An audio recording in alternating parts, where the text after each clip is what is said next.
Assalamu alaikum and welcome back to another episode of Manifesting Muslimah. I'm your host, Zara Pedersen. And today, our conversation is going to be about manifesting marriage, manifesting love, manifesting the right person, using the law of attraction to get out of being single, understanding how to ask Allah for the right thing in terms of marriage, and instead of feeling like Allah subhanahu wa ta'ala is ignoring you, actually getting a reply, feeling like, hey, I'm actually moving some pieces here, finally. Stuff is happening and I'm moving closer to that manifestation of, a partner, a relationship, and a marriage. This is by far probably the number one, it's not probably, it is the number one question I've been getting since starting Manifesting Muslimah, at least once a day, and that is, putting it mildly, several times a day, let's be real. I get requests from women all around the world asking me questions relating to how they cannot be single anymore and manifesting a specific person. Somebody might have come into their life and left. Maybe you've just been looking at someone and you'll keep making dua for them to be your husband. Maybe you haven't met the person yet and you're like, how do I attract a person? I don't even know where this person's going to come from. I don't even leave my house. I don't meet new people. Whatever it is, either way, the point is that this is the number one question that I've been getting, and there's a massive need apparently out there from you to want to get married. And I say apparently because I've been very blinded to this. I'm not going to lie, I've had my own restrictions around this subject, probably because I would say still newly divorced, so I am still going strong with my vaccination since my divorce against men. So I obviously, setting up Manifesting Muslimah, did not think in the lines of like, oh, people want to manifest marriage. But it has been a very big eye-opener for me to get all of those questions. And it's been a bit of a blockage for me to figure out whether or not I wanted to go down that route. I can talk about this at a different time, but I just wanted to let you know that this definitely was not, the path that I thought I was going to travel down in setting up Manifesting Muslimah. But I actually find it so interesting and so exciting because it was just so unexpected for me. And I see a need and I want to, how does that go in that robots cartoon, the Pixar or whatever it's from, like, see a need, fill a need. Do you know what I'm talking about? I'm so sorry if you don't. I'm actually an expert in this. Please trust me. But no, honestly, it's that's what I see. I say like, oh my God, this is where people want help. So what can I do to help? Because honestly, I'm answering this question all the time. Like, again, at least once a day, and that's putting it mildly. So I've decided now to set up a course, which I'll talk about at the end of the show. But what I'm going to do in this episode is I'm going to give you a little bit of insight into one of the things that I am experiencing that a lot of you are doing that could be holding you back from attracting the right partner into your life. And that is that you don't understand your own needs and wants beyond wanting a marriage or a partnership or a husband. And so what do I mean by that? I mean that you're so focused on the final outcome of the marriage and the relationship that you're not thinking about what that marriage is going to look like, what the partner is going to be like, what you expect from this relationship. So you're just kind of having this, like, once I'm married, it'll be fine, almost like, well, once this thing happens, then everything else will fall into place, which is not entirely the truth. There is so much more. There are different types of relationship, different types of partnerships, different types of arrangements and needs and wants in every single relationship. And the more you can understand what you are looking for in a marriage beyond companionship, and perhaps even sex and intimacy, which is totally valid and fine if that's also one of the reasons why you want to get married, you have to also think about beyond that. And then what? Look at, I would call like the pillars of a relationship is the companionship, or like when I call the pillars, I see socially understood needs and wants from a relationship being companionship, maybe building a family, intimacy, those kinds of things. But then there's the things that are not socially sort of agreed upon, and that is your personal needs and wants in a relationship. What is it exactly that you want in a relationship? Most of us just focus on the end goal, which is the marriage and as I said, the pillars, which makes us feel like, oh, we'll figure out the rest along the way. We'll see. If I like you, we'll figure it out. And the truth is that it's not as simple as that most of the time. Most of the time, we are kind of complex creatures who have specific wants and needs that are very personal to us based on our personal experiences in the past, even currently. Maybe there are certain things that you need from your partner in order for you to be happy, in order for you to feel fulfilled in life, in order for you to feel seen, heard, respected, loved. And so to understand what it is that you want in a marriage is a massive step that you need to take in order for you to not just manifest a marriage, because you can get a marriage anytime you want, because let's be real, you're a beautiful woman. I know that. I don't even have to look at you. You're a beautiful woman. You have a lot of great capabilities. You're intelligent, you're smart, you're beautiful, you're all of the things. If you really wanted to, you could go out and find somebody to marry tomorrow. But you have standards, right? And so now we need to start applying those standards as well beyond just I'm going to get married. Let's look at what does that marriage entail? What does that marriage look like to me in my world? So we don't just settle. We're not just thinking we'll figure it out along the way, but we have an actual plan, just as you have a plan when you go into your studies, university, if you've gone to university, high school, whatever it is that you've gone to, going into work. You know, in the workplace, what's my plan? What kind of work do I want to? How much do I want to get paid? How much is too little? How much is, the limit? Or I don't know, perceived limit, I don't know, whatever it might be. What kind of colleagues do I want to have? What kind of work tasks do I want to do? We often have it more figured out in terms of, our workplace than we do our marriage, our partnerships that we want to go into. We don't think about these things because the end goals usually kind of obscure the thinking up until the moment that we've reached that end goal. So I want you to start thinking more about that. What is your needs? What are your needs? What are your wants in a relationship? And I want you to think about this in a couple of categories. The first one is in the marriage as a whole. What are you actually expecting in a marriage as a whole? And I know that you might be thinking, oh, but everybody knows that this is no. Because again, based on your background, the way that your mum and dad have raised you in their relationship, the way that you raise children, the way that you delegate finances, relationships around responsibilities around the house.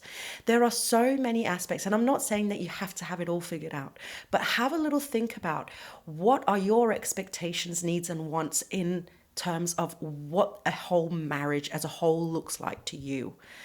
Because the thing is that when you then start dating and meeting people and talking to prospective future husbands, you can see whether or not you're actually aligned in those areas.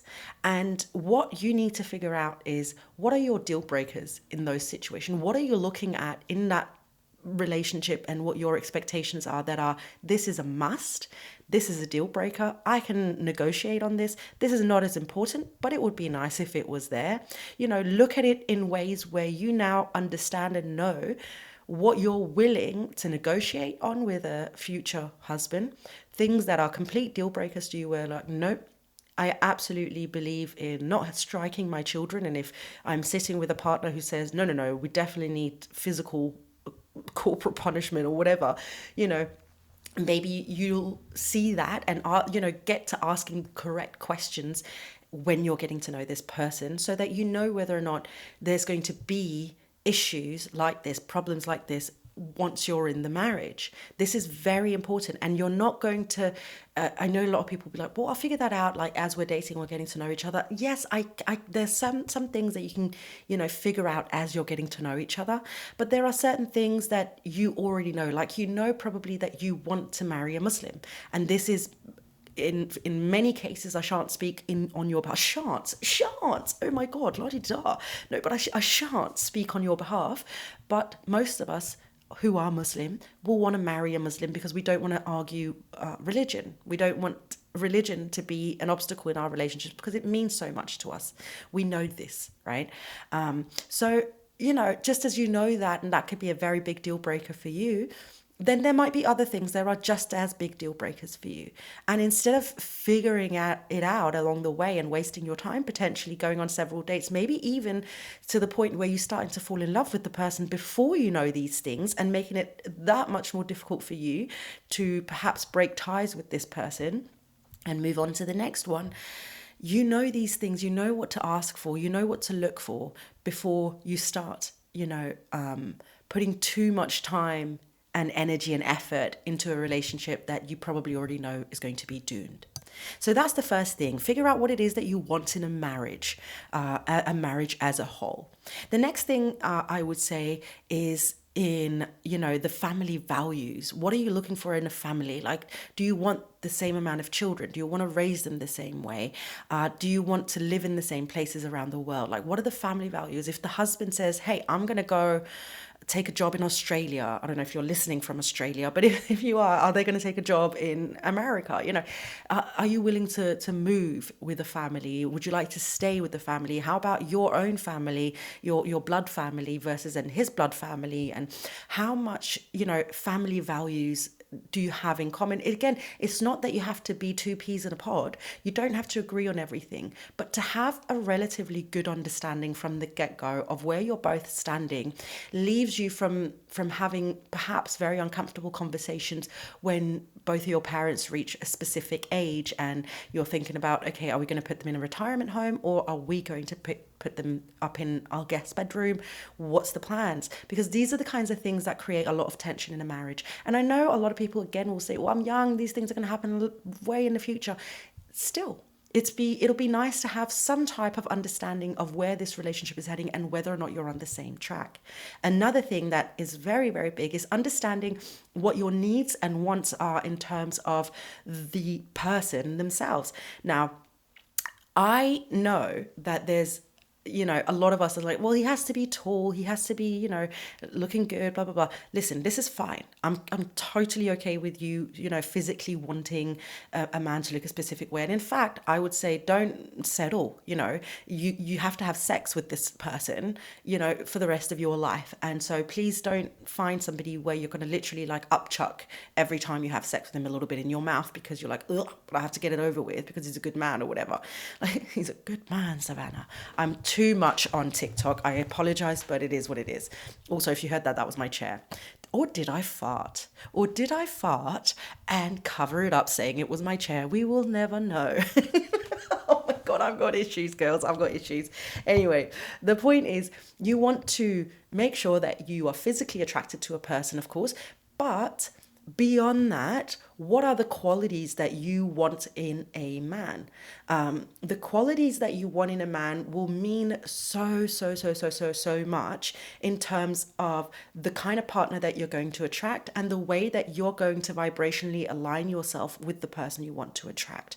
Because you then have to start aligning yourself with those qualities as well, by adopting some of those qualities as well. If you're looking for a provider, a healthy provider, because a provider could also be somebody who uses finances as a means of abuse, but that wouldn't be a provider, that would be an abusive relationship. Now, I could go into this at great length, but I'm not going to do that. But personally, I would make sure that we are looking for a healthy provider by also being able to provide for ourselves. So we're aligning ourselves vibrationally with the ability to provide for ourselves so we can attract somebody who's also going to be able to come in and provide for us, okay? We have a healthy relationship with money. We have a healthy understanding of money and the healthy understanding of your value in a relationship beyond finances and his value beyond finances. However, there's a understanding that he's still the provider in the marriage. You might also be like, no, I want to be the provider. My work brings me in a lot of money and I enjoy making money.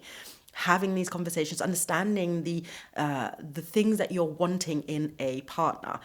It could also be, I look for someone who is more introverted because I am too extroverted. Maybe you say, I don't want an introvert husband. I want an extrovert husband because I need someone to come out with me all the time.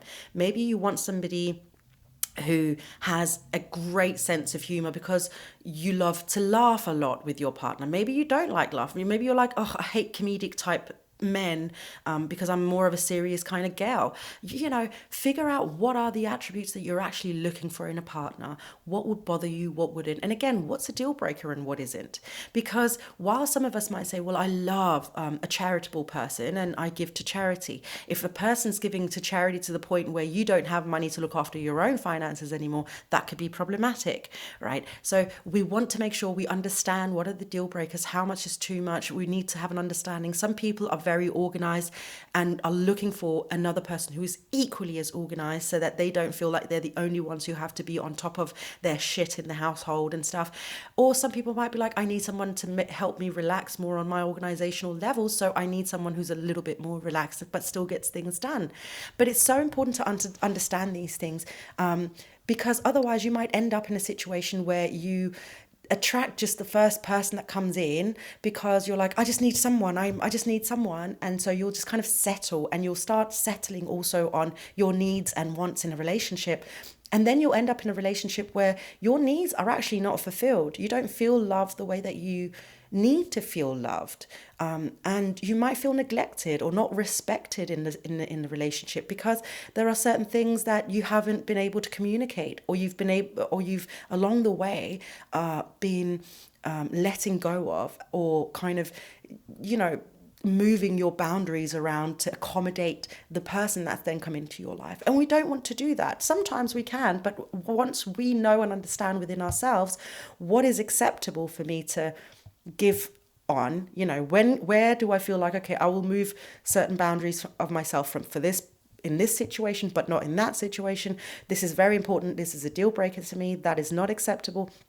Understanding these things so that we don't end up a couple of years into the relationship feeling almost violated or abused or neglected. And this is so like, I know these words sound really big, and if you've never been in a relationship, it might be really difficult for you to fathom that this could be a thing, or understand how common this actually is if you don't understand where you have been involuntarily giving in just to satisfy the need of marriage, without actually also looking at your personal needs and wants as well.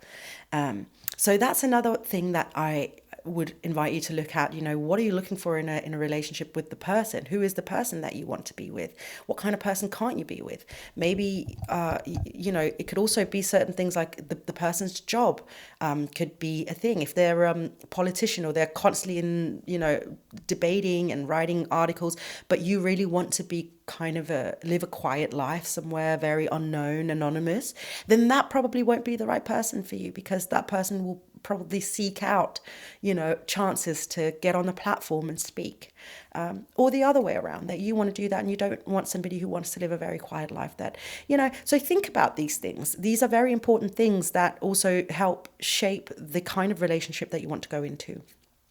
The last thing that I want you to look at as well is just within yourself, your own personal needs and wants, who you are as a person. And I know this is going to sound so basic, but a lot of us are not really ever invited to look at ourselves and understand who we are. We're always looking at, especially as women, and I'm going to say brown women specifically, women who are raised in a Muslim household by Arab women, Asian women. You know, we have certain traditions and cultures that speak into a female role that is very submissive to a man. Now, we now know, living in 2024, that that's not always, you know, the best outcome for women. Now, if that's what you want, have fun with it. Like, I'm not going to be here to judge you or anything. You want what you want, and so go for it and have good fun with it. I wish you all the best with it, and I mean that wholeheartedly. However, we have, throughout our childhood, a lot of us, I can't speak for everyone, but throughout our childhoods, maybe been raised in a way where we have to prioritize others before ourselves. That is sort of the female role. And if you're anything like me, my mum started talking marriage to me when I was a very, very young girl. Like, you have to learn how to cook so you can cook for your husband. You have to learn to clean so you can clean for your husband. Everything that I sort of had to learn and do was with the end goal of having a husband or being in a marriage. Now, I know my mum did this out of love because that's the kind of culture that she was raised with and the values she was raised with. So I've never actually judged my mum for that. However, what I then do with that information, that is my responsibility to figure out. So it has been my responsibility to break those generational, I'm not going to call them traumas because that's just the life, but those generational traditions, perhaps perspectives of femalehood and who a woman is in a relationship and her whole life and meaning in life, and figure out, wait a minute, I'm actually a whole person as well, with or without a husband. And what do I need from myself? Because very often, when we're raised with these ideas of womanhood, we start to neglect. Oh, I apologize. I thought that was on silent. I don't have friends. It's probably just my mum texting to say, come eat dinner with me or something. I'm not lying. It really is something like that. Anyway, so I completely lost my train of thought there for a second, but I'm pretty sure what I was about to say is that when we're raised with these ideas about giving everybody else, priority over us, then we forget that we're also whole people with needs and wants, and our worth and our value is more than just who we marry, if we marry, and how we marry. Because let's be real, and again, like, whether or not you've had that realization for yourself or whatever, that is, for a lot of women, the reality is that their whole worth and value is placed upon their marriage and who they marry and how they marry. And so we, as women being raised with these ideas, often place our own value in that as well. Now, we might know sort of logically that we are worth more than just whether or not we marry and who we marry, but do we understand it also on a deeper level? So this is where I will then invite you to do that kind of work of understanding your worth and your value beyond marriage, beyond a potential spouse. Who are you? What makes you special and unique? What makes you worth fighting for? What makes you worth marriage? And it's not worth marriage in like, oh, so anybody should. No, it's about the fact that when someone comes to you and says, wow, I'm interested in getting to know you, you understand your worth and value, so that you can also say, what you're offering, I am worth more. And I'm not talking about mahr. It's not about the mahr. What I'm talking about is if a person comes in and start disrespecting or asking you to lower your standards or something, so that they can be a part of your life, that you then know to say, no, thank you, and step away from it. Understanding when those red flags are being waved from this person's side and saying, I don't want to have anything to do with that. Because the more you know yourself and you understand your worth and value, the more likely you are to ignore red flags when they pop up and to push your own boundaries and limitations to make space for them, even when it makes you uncomfortable. It's much harder to manipulate someone into pushing around their needs and wants if you yourself know that you matter, that this is important as well, not just their needs and wants. So those are like the little areas that you can then start to work on from today. Start thinking about it. Start thinking about what of those things are, as I said, non-negotiables. These are things that you absolutely will not move on. This has to be this, like, as you stated, it has to be. And then start thinking about where are some of the things that I'm willing to negotiate ever so slightly, or what am I willing to kind of throw out the window if the right Jason Momoa, who's Muslim, comes through the door, whatever. Is that my own fantasy? Perhaps. We shall never know. But the point is that you need to understand these things for yourself, because it'll be easier for you then to attract the right person into your life. We don't just, as I said, it's not that you are struggling to find anyone to marry you. You want the right person, because you can, as I said, most likely go out tomorrow and marry tomorrow. But you'd have to sort of set aside a lot of your own personal needs and wants, and maybe even physical attraction, to just accept anybody who comes in. But we don't want to do that. We want to marry, and we want to marry well. We want to find a partner who really is good for us. So what I want for you is to really do this work so that you can attract the right person into your life. It's not just about getting married, it's about marrying the right person as well, and getting into a relationship that suits you as well. That is not just good for your potential husband, but is really good for you as well, and benefits you as well, and makes you happy in this life as well. Because remember, this isn't just a person who we're going to be with in this dunya. This is also the person we're going to be with in the hereafter, right? So let's make sure we get a good one, ladies. Attract a really, really good one. Okay, so that is actually the work that I've just spoken to you about right now, is actually the work that I also speak about in module 2 of my course, Manifesting a Marriage, or Manifesting Your Marriage. There are 8 courses in total, and I'm thinking about making a bonus course, which I'm probably going to do, to be honest, because I've been thinking about it for like a few days now. It's going to be launching on the 14th of February. And so what I spoke about in this episode today on this podcast was from module 2, Understanding Your Needs and Wants. There are so much more in this course that can help you understand how to attract and align yourself with the correct partner and manifest a relationship that will please Allah, but also yourself, inshallah. It'll launch on February 14th. There's an early bird discount right now, so you can get the course for £119. On February 14th, when the course launches, it'll go up to full price, which will be $149. It's going to have the early bird up until the 14th. You can go and sign up for the course right now, get the early bird discount, and then you can start studying this course from the 14th on Valentine's Day. There's going to be so much in that course that will literally just, if you thought what I spoke about today basically was like, oh wow, okay, yes, there's some good stuff here, then this is definitely the course that you're going to want to sign up for. I'm going to link it in the show notes below, and if you've got trouble finding the show notes for whatever reason, because I know that it took me a good year to understand that around podcasts and stuff, there's also links in my TikTok bio and in my Instagram bio, so you can find it anyway. But yes, that is what I wanted to talk about today. I'll probably do another little something for Monday's episode.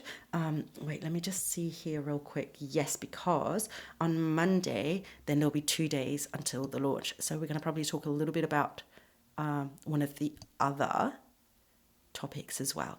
But anyway, if you want the full course, check out my course in the links in the bio. And until next time, my darling friend, please don't forget to live in love.